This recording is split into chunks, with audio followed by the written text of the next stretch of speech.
Yeah. More by your camp. Get to those trees there, Andy. Those trees on the knob there.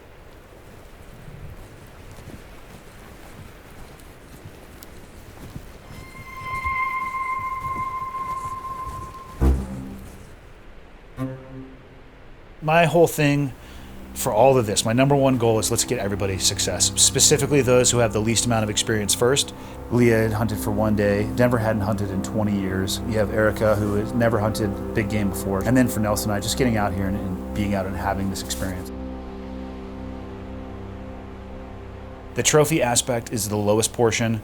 The shared experience would probably be next in the pyramid and then fill in the freezers. Oh, hold on.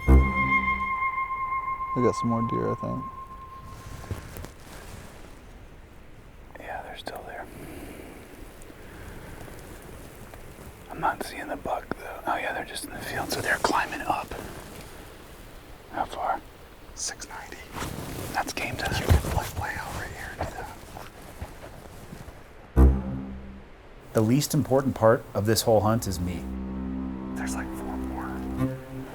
Are they all feeding up the same thing? Yeah. Okay. Oh, dude, there might be. I think there's a good buck in there. There's 2 bucks. Well, let's just take our time.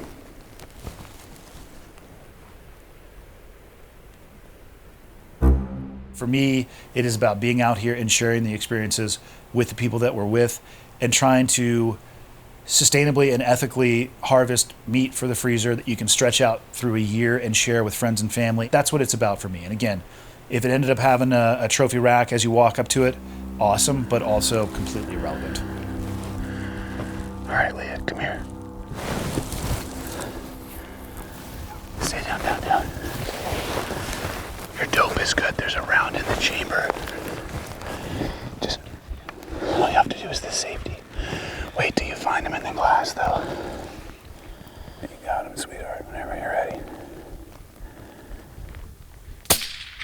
Nice hit. Yeah, it's going down. There's a bunch of does standing up on the ridge, though. So let me get a better range for you. You see them up on the ridge? Yeah, that buck's dead. Good shot, Leah. This is the beauty of suppressors. Oh man, I can't believe it. So just to the right of her, actually right now, is the head of another one? Yep. Okay. That front one is for sure a doe. Okay. Oh, yes! Good shot. Reload. She's tumbling. Yes. Nope, that's not mine then. That's just another random doe laying down. And, ladies and gentlemen, Leah is tagged out. She's the one, baby. Thanks. You did so good. Nice work. How's it feel, Leah? Really good. It's your first buck. First buck, yeah. I definitely didn't think I was gonna get one the first day.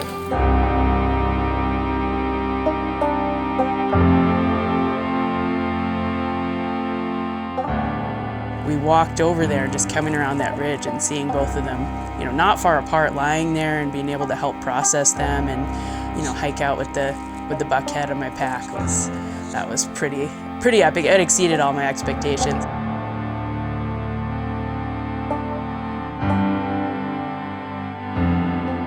But just knowing how hard it is to make that happen and for her to be able to do it, I was happy being done with the trip at that point.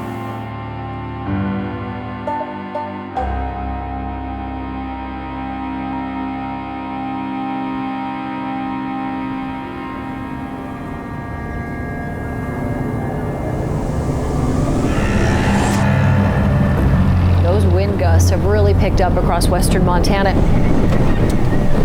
And it comes after a record-breaking day of warm temperatures.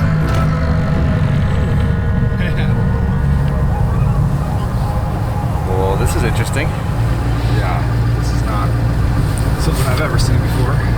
These wind gusts are projected to surpass 60 miles per hour in some parts of our area tonight. Well, the winds picked up, obviously. I mean, that's the problem, is the wind. It just all of a sudden seemed like it hit a breaking point for the 10. As the winds are not showing any signs of slowing down. It shouldn't have ripped the way it did, but just the pressure, the poles at the aftermath, the poles were bent, tent was ripped. It was just as gnarly as I've ever seen.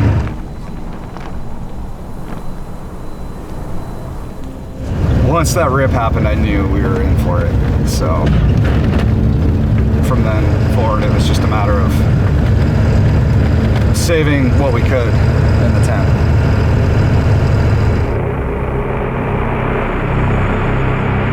Yeah, I saw it was up to 48 knot gusts on my inReach.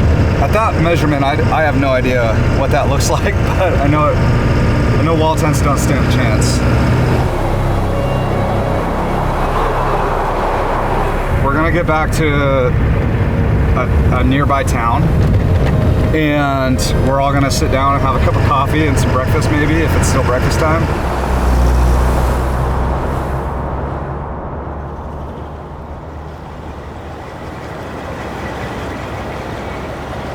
In my opinion. So we have two options. One is pretty affordable, like, because I can get 2 tents from Eric, bust up to the pass by Rose. Set tent tonight, and it'd be like a dark, we'd be setting up. We have all the gear to do it. We just wouldn't use my tents, obviously. It'd be pretty eventful with the views. Yeah. The other option is today we hang out. How much windier it gets today. We either get an Airbnb or a hotel. So if hotel Rose, rooms near Mariah's Pass? no, it is remote. It's gonna be beautiful. Like the type of hunting will be, it'll be big country. There's grizzlies. I'm not saying it's not possible. Right. I'm saying in terms of complexity, we're adding a layer of complexity by doing Correct. that versus like, well, we just find a hotel here and we go back out where we know there are animals. Yeah. Why I'm voting to stay is because we know where the game's at. It's like, it's fire right now. The deer are chasing does. It's target rich. Find the Mountain winds. Lodge. We I can book find them all like at where they're once. Be bedding. careful what we bite off. Like, you always have to consider that. And if we had gone the path to the Alpine area, we would have gotten replacement wall tents, which we would have had to set up at night, and having never been able to inspect, do they have all the pieces? Do they have everything that we need? The temperature would have been much colder. We would have been in the snow. And I think the decision that we made was the correct one, is to stick with what we know. We can manage the drives. Let's find somewhere local. Yeah, check out Thursday. So where is that? Like, what's the? It's about 15 miles from here back towards the breaks. It's Oh, off that's the road good. a little bit, though. That's great. It's not going to save us that much time, but it looks like it's a bigger place with more space. Cool. Yeah. Easy.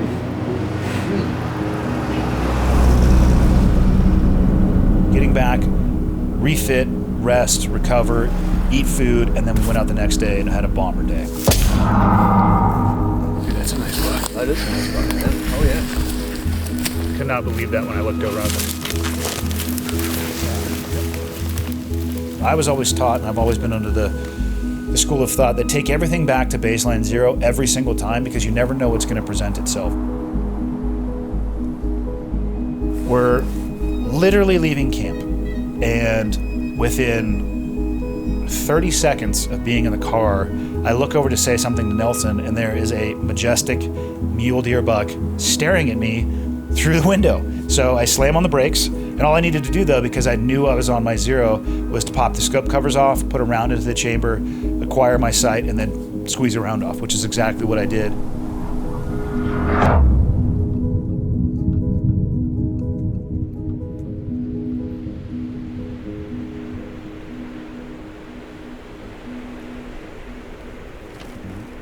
So I was talking with Leah and Nelson in the car, and we were kind of tallying who had had success so far, and we all settled on we wanted to get Erica the first shot when we got there. My whole thing for all of this, my number one goal is let's get everybody success, specifically those who have the least amount of experience first. So take your time. Worst case scenario, we let her feed and she'll come out. Whenever you get comfortable, just slowly squeeze.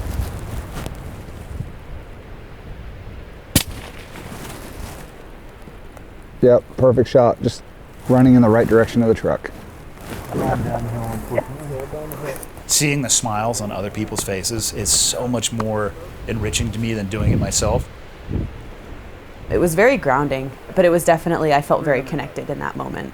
Walking down that hillside, it was exciting. It was like you're looking for, this animal that you've put down. And there was something a bit ancestral about it, like being able to hunt and harvest my own meat is something I've always wanted to do.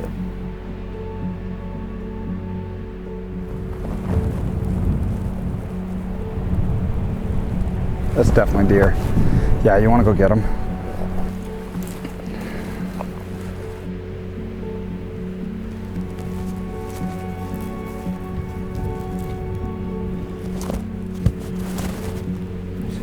Do you see him?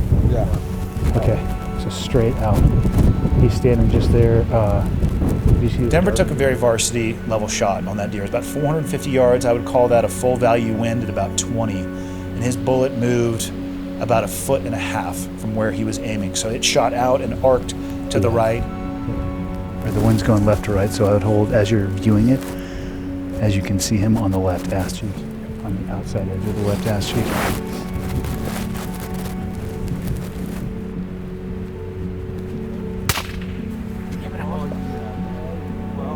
He's down. He just went down. Spot, dude. You're on that ridge. Yeah. That's the easiest hike out. Double lungs this deer at 450 in high wind, and then we find it right up at the top of the hill. So amazing shot. Andy, I'm gonna take a doe. We come around a corner, and then Nelson, there was 3 does and a buck, and I just handed Nelson the rifle over, switched back to the different ballistic profile, ranged it for him. He dialed that in, dropped a doe. Hit.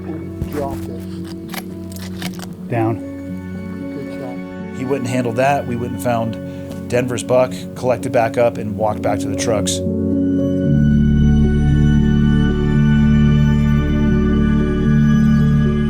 mean, I don't know what else you could possibly want for a day of hunting. 4 animals on the ground, 2 bucks, 2 does. I mean, it's pretty much how you do that.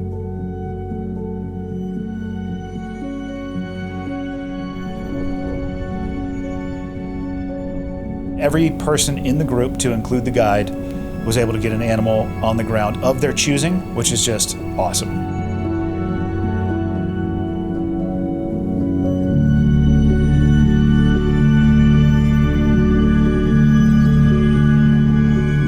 Maybe the simplest way to say it is, within a year the meat will all be gone, but years from now we'll still be talking about it.